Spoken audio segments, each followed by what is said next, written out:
I have to get something off my chest. Something very, very important about my personality and about my lifestyle. What I'm about to say is probably going to change a lot of people's opinions of me, maybe even for the worse, but I don't want to go around the rest of my life holding in a vital part of who I am simply because I'm afraid of what other people might think. So, here it goes. I like sports games. What? Look, there's nothing wrong with liking sports games.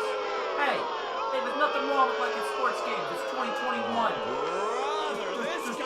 There's nothing wrong. Look, I like sports games, okay? I play the Madden games, I play the FIFA games, I play the MLB games. Shit. Sometimes I even play the PGA Tour games. And if that gets my gamer card removed or anything stupid like that, I don't give a fuck. I'm not gonna walk around pretending I don't enjoy this shit. The thing is, I don't really play these games for their multiplayer or their pack opening simulators or anything like that. I mainly just play these games for the franchise mode. I don't care what the game is, I don't care what sport it is. If it has a franchise mode, I'm buying it. You know those weird spreadsheet manager simulator games that you see pop up on Steam from time to time, where it's literally just a spreadsheet and you just move around numbers and buttons and shit? I buy all of those every year. By the way, Out of the Park Baseball, if you guys want to sponsor this video, hit me up. I'll leave my email down below, but I'm pretty sure I'm 90% of the revenue that your company has ever fucking made. Just putting it out there. I even bought the new F1 game that came out this year, even though I have no idea how this racing sport works. It doesn't matter. They had a version of a franchise mode where you get to make your own team. Of course I'm gonna get this game. There's just something so satisfying about taking some trash-ass team and turning them into a perennial winner, swinging deals to get young, good players in, relocating the team to a brand new stadium, and scouting out young future stars and drafting them properly. It's just so addicting. It tickles a deep, dark part of my reptilian brain. It's insane how much I enjoy this. And this isn't some new addiction that I just picked up during COVID. I've been playing franchise mode since I was like 8 or 9. I've been doing this since I was a kid. Really, I've been doing this since I first played backyard football.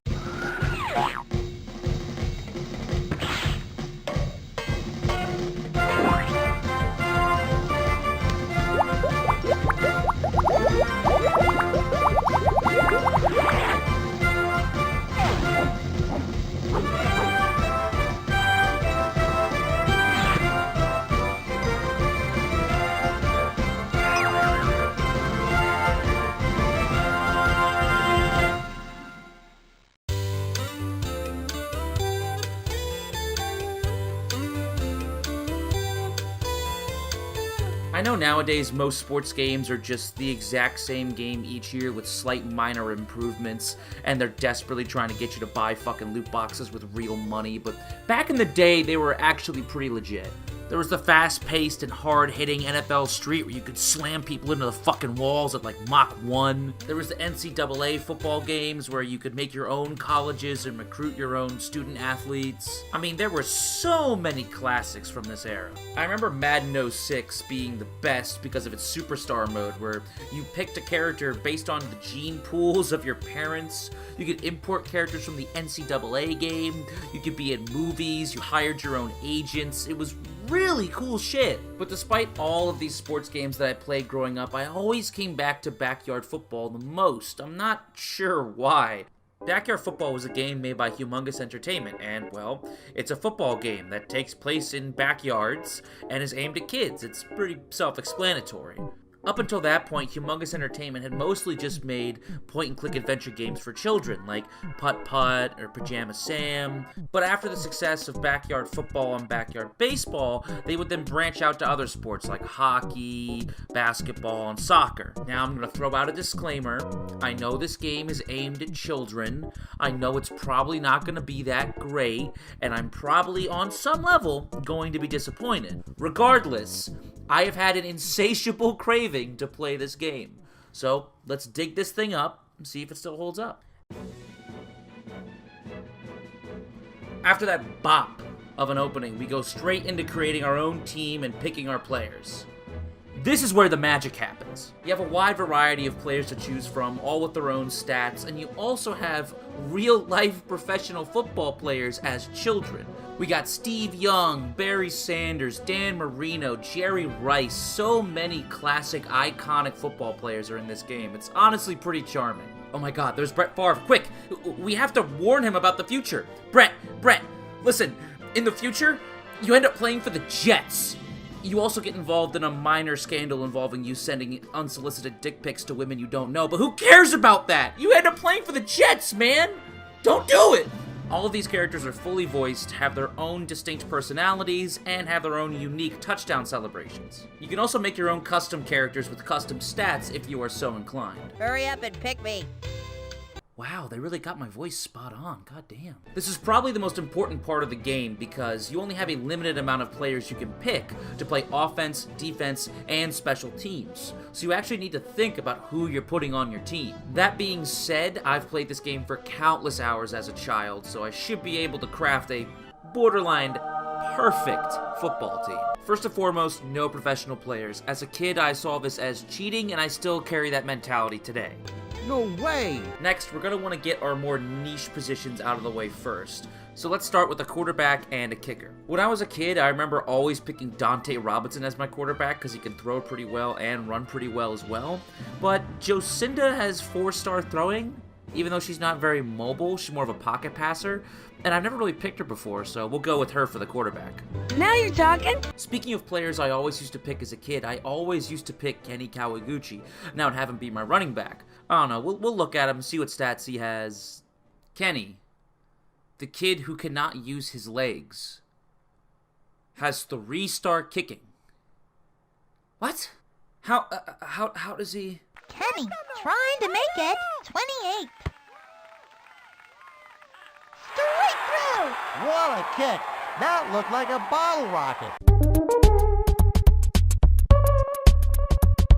Alright, so we got our kicker figured out, and now this is where things get interesting. Remember, everyone on this team has to play offense and defense, so when we pick someone who's a running back or a wide receiver, they should be able to do something on defense as well. That's why we're going to grab Stephanie Morgan. She has 3 stars in everything outside of kicking, so we can literally plug her in anywhere. Good. Football will get me in good shape for baseball season. After that, we'll get Reese Worthington because he has 4-star catching, and that's pretty damn useful as a wide receiver, but it's also really good as a defensive back. Excellent. Next up is Keisha Phillips, who can run very well and block really well, making her a really good defensive lineman and offensive lineman. Dynamite! Annie Fraser's another really good all-around character, her only weakness being not being able to throw very well. So we'll just plug her in on the defense wherever we need her. Like, wow, man. I thought I'd never be picked. Finally, if you've ever played backyard football before, you know the one player this team is missing.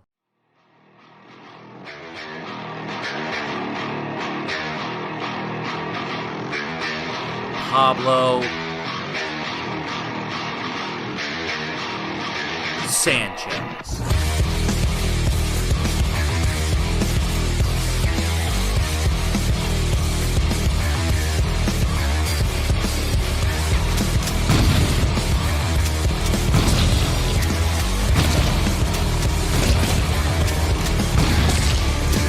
I genuinely think that Pablo is one of the most likable video game characters ever created. What the hell is this? I mean, there's a reason he's my channel icon. He's laid back, he's nonchalant, he always has a smile on his face, and even though he can't speak a lick of English, you can just tell by the way he's talking, he's just fucking hyped to be here. Muy bueno. Oh yeah, and his stats are fucking disgusting. You can play Pablo literally anywhere, but we're gonna have him be our running back. He'll be the Derrick Henry of this offense. Sadly, we don't have room for Ahmed Khan, my second favorite character, or the twins, or Ahmed's younger brother Amir, or Dimitri, but I feel like our team is pretty fucking good as is, so we're gonna roll with it. From here, we can edit our lineup, edit our playbook, and even make custom plays. Speaking of which, hey EA, how come we can't make our own custom plays in Madden 21, but we can in a children's video game from the 1990s? Just wondering out loud here. Wondering. This one up. 46 yards. On 1st and 10. Gannon. Got a man and he hits him in stride. The 20. Julio Jones all alone. EA Sports. It's in the game. After you get everything set up, it's time to finally play the game, which is where everything falls apart. I hope the audience brings lots of ibuprofen. We get a quick introduction to our two color commentators, Sunny Day and Chuck Downfield. They're pretty adorable, they got some funny lines, but trust me when I say this, you're gonna want to turn them off. I'll explain why later. After our short introduction, we go into the game proper, and once again, this is where things start to fall apart. You see, backyard football is a point-and-click sports game. So, you point and click where you want to either run or throw the ball or who you want to tackle. On paper, this doesn't sound that bad. Remember, this is a game made for children. You can't put in a super complex control scheme and expect a child to be able to wrap their pea-brains around it. That being said, this is still one of the worst control schemes ever made in a video game, ever. I'm not saying that the controls don't work. I mean, for a kid's game, this is perfect. You throw the ball exactly where you click. You run the ball exactly where you click. You tackle the person that you click. This is all fine and good. But because there's so little input into what your actions are doing, there's almost no feedback. There's no feeling of, wow, I made a really good throw. No, it's like I clicked down the field and the receiver caught it. Of course that's what happened. And it doesn't help when the AI is completely and utterly brain dead on both sides of the ball. If you're in a passing play and you pick a spot to throw it, and you throw it, every single person on the field will run to that spot. Except for when they don't, because sometimes the AI just stands completely still and lets you catch the ball directly in front of them. So all that time we spent coming up with custom plays was completely pointless, because all you have to do is throw it downfield and someone's gonna run over and catch it. That's all every single play devolves into. But wait a minute, I know what you're thinking. We picked certain characters depending on their skills and where we could fit them in on our offense or defense, so clearly there'd be some characters who are better at catching than others, so you want to throw to them. Well, not really. Here's the thing. Those stats that all the characters in this game have are less important than luck. 9 times out of 10, whether or not a play works or not is because of luck. There will be times when you throw the ball into double coverage and the computer will intercept it and run it back for a touchdown. And for as many times as that happens, you will also throw the ball into triple coverage and have your guy catch it and run for a touchdown. There's no sense to any of it. It's completely random. And from what I can tell, the stats of each character don't actually play a role in the RNG either. I've seen Stephanie catch passes while being in quadruple coverage, and she doesn't even have the best catching. The RNG doesn't stop there, though, because there's one more gameplay system we have to go over. Super Plays. Super Plays are cartoony, over-the-top plays that more or less just completely win the game for you on the spot. For example, there's Hocus Pocus, which is a passing play where your wide receiver teleports downfield and becomes wide open, which almost always results in a touchdown. There's Cough Drop, which is a defensive play where whenever you tackle the person who has the ball, they automatically fumble it, which is fucking broken. And there's Sonic Boom, which is a running play where when you hand the ball off to your running back, everyone on the defense falls over. This almost always results in a touchdown. Now, from what I can gather and what the Wikipedia claims, you are given these plays randomly after a down is completed. This means that whichever team is moving the ball downfield better will naturally have more chances at getting super plays. And here's the thing, there's no cooldown or time limit on any of these super plays. So you could just keep playing these super plays to give you more downs completed so that you can get more super plays. It's like it feeds into itself. This makes it so that whatever team is winning is just going to snowball out of control and keep winning more and more and more. Also, for the life of me, I cannot figure out how kicking works in this game.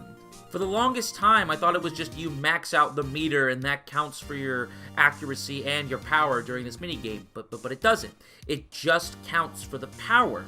I have no idea how to make an accurate kick. I think it's where you put the cursor on the screen that matters, but I can't figure out where to put it. And I know what you're gonna say. Maybe you shouldn't have a guy with no legs be your kicker.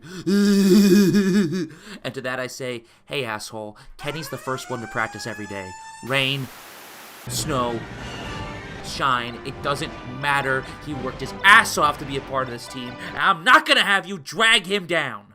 If you want to go after an athlete, one of my athletes, you go after one that doesn't do the right things. You don't downgrade him because he does everything right and may not play as well on Saturday, and you let us make that decision. Attacking an amateur athlete for doing everything right. Come after me. I'm a man. I'm 40.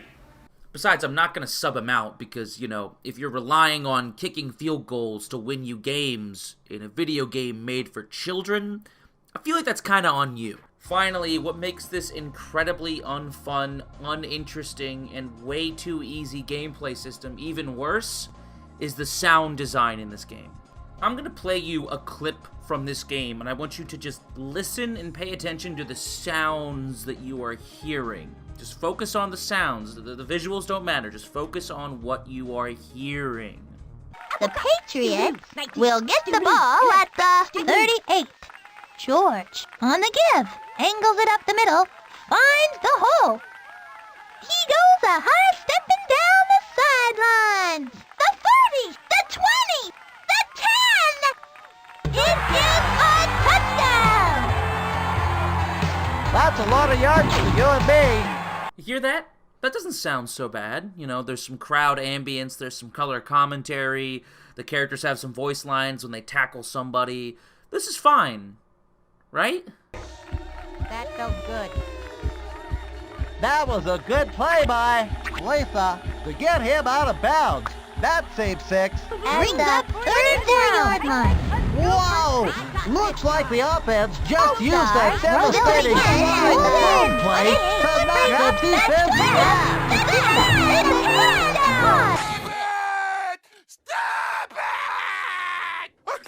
Don't you hear it? Yeah, remember how I said you're going to want to turn the color commentators off? You might just want to turn the whole audio off for this whole game, because you're going to be hearing the exact same sound effects, the exact same voice lines, and the exact same color commentary the whole game. Oh yeah, and this audience cheering sound effect, it never stops at any point.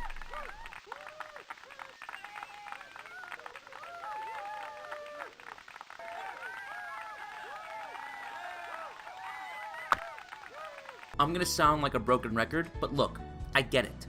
This is a game made for children, probably on a shoestring budget, by a company that has never made a football game before. I'm willing to put up with a lot of shit. But, whoever thought that it was acceptable to blow your fucking ears out anytime you boot up the game and not have a volume slider in the year 1999 is out of their fucking mind. Who thought this was okay? Okay, boss. I'm finishing up the sound for backyard football right now. How loud you want the game to be? Are you fucking kidding me, you fucking garbanzo bean? You know how we do things around here. Bump that shit up to fucking 11. I want those kids to have tinnitus by the time they reach age 5. Okay, boss. Whatever you say, boss. When you add everything together, the simplistic control scheme, the brain-dead AI, the disgustingly, appallingly bad sound. I mean, fuck, man, this game just gives me a migraine. For most of the recording of this game, I just turned the volume off and had, like, a stream or a podcast or music playing in the background. I mean, honestly, like, I can't stress enough how awful this game is to play. And the worst part is that the gameplay never switches up. This is what you're going to be doing every single game. You're going to be throwing every down on offense. You're going to be blitzing every down on defense. You're going to be playing a super play whenever one comes up. And you're just going to rinse and repeat until you snowball every single game. And this, by extension, makes all the professional players just seem kind of worthless. Like, you go up against Barry Sanders, Drew Bledsoe, Brett Favre, Steve Young, and you just fucking demolish him each time. Like, oh man, here's Barry Sanders, the greatest running back of all time. I know this is, you know, there's not a lot of gameplay elements that you could use to make him better, but maybe he'll run super fast, or maybe you won't be able to tackle him, or maybe he'll do something wacky and cartoony and, like, turn invisible and you won't be able to find him. No, you tackle him. And then you get on offense and you absolutely fucking obliterate these kids. The only thing that even slightly breaks up the monotony of this game are the different stadiums you get to go to and play in. And while they look nice, the game is still the same. I mean, I guess if you wanted a break from the monotony, you can always just look up stats that your team has accrued up to this point, which is cool. I don't know what kid in their right mind would want to look at a screen with a bunch of fucking numbers, but it's cool that they put this in, I guess. Wow, the Patriots got beat by a team full of children. You know, maybe this game's a little bit more realistic than I gave it credit, you know? Oh, no, I take that back. The Cowboys are in the Super Bowl. You know, this game actually isn't realistic at all. We waltz into the Super Bowl and absolutely fucking dominate the Cowboys. I mean, this is pretty realistic. Yeah, what I'm seeing here, Cowboys getting their shit pushed in, yeah, this is realistic. This is actually looking pretty good. We get a nice little newspaper article of our team holding up the trophy. Then we get a nice little slideshow of our team going to Walter Weasel World, and that's it. That's the game. Thought there was more than this. I don't know, maybe just 'cause I'm feeling nostalgic for this game. I thought it was going to be better than it was. I don't know what I was expecting. I think I was just craving a football game that didn't fucking suck. Is that unfair of me to ask? I mean, apparently it is, seeing as we're in the dark age of sports games. Humongous Entertainment doesn't even exist anymore, and the most recent Backyard Sports game was a iOS and Android game. Wait a minute, Pablo? Is that you? Oh God, what did they do to you? Look how they messed with my boy.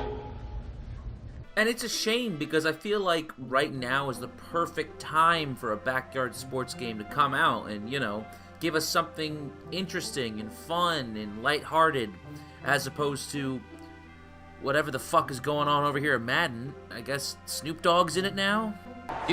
You're...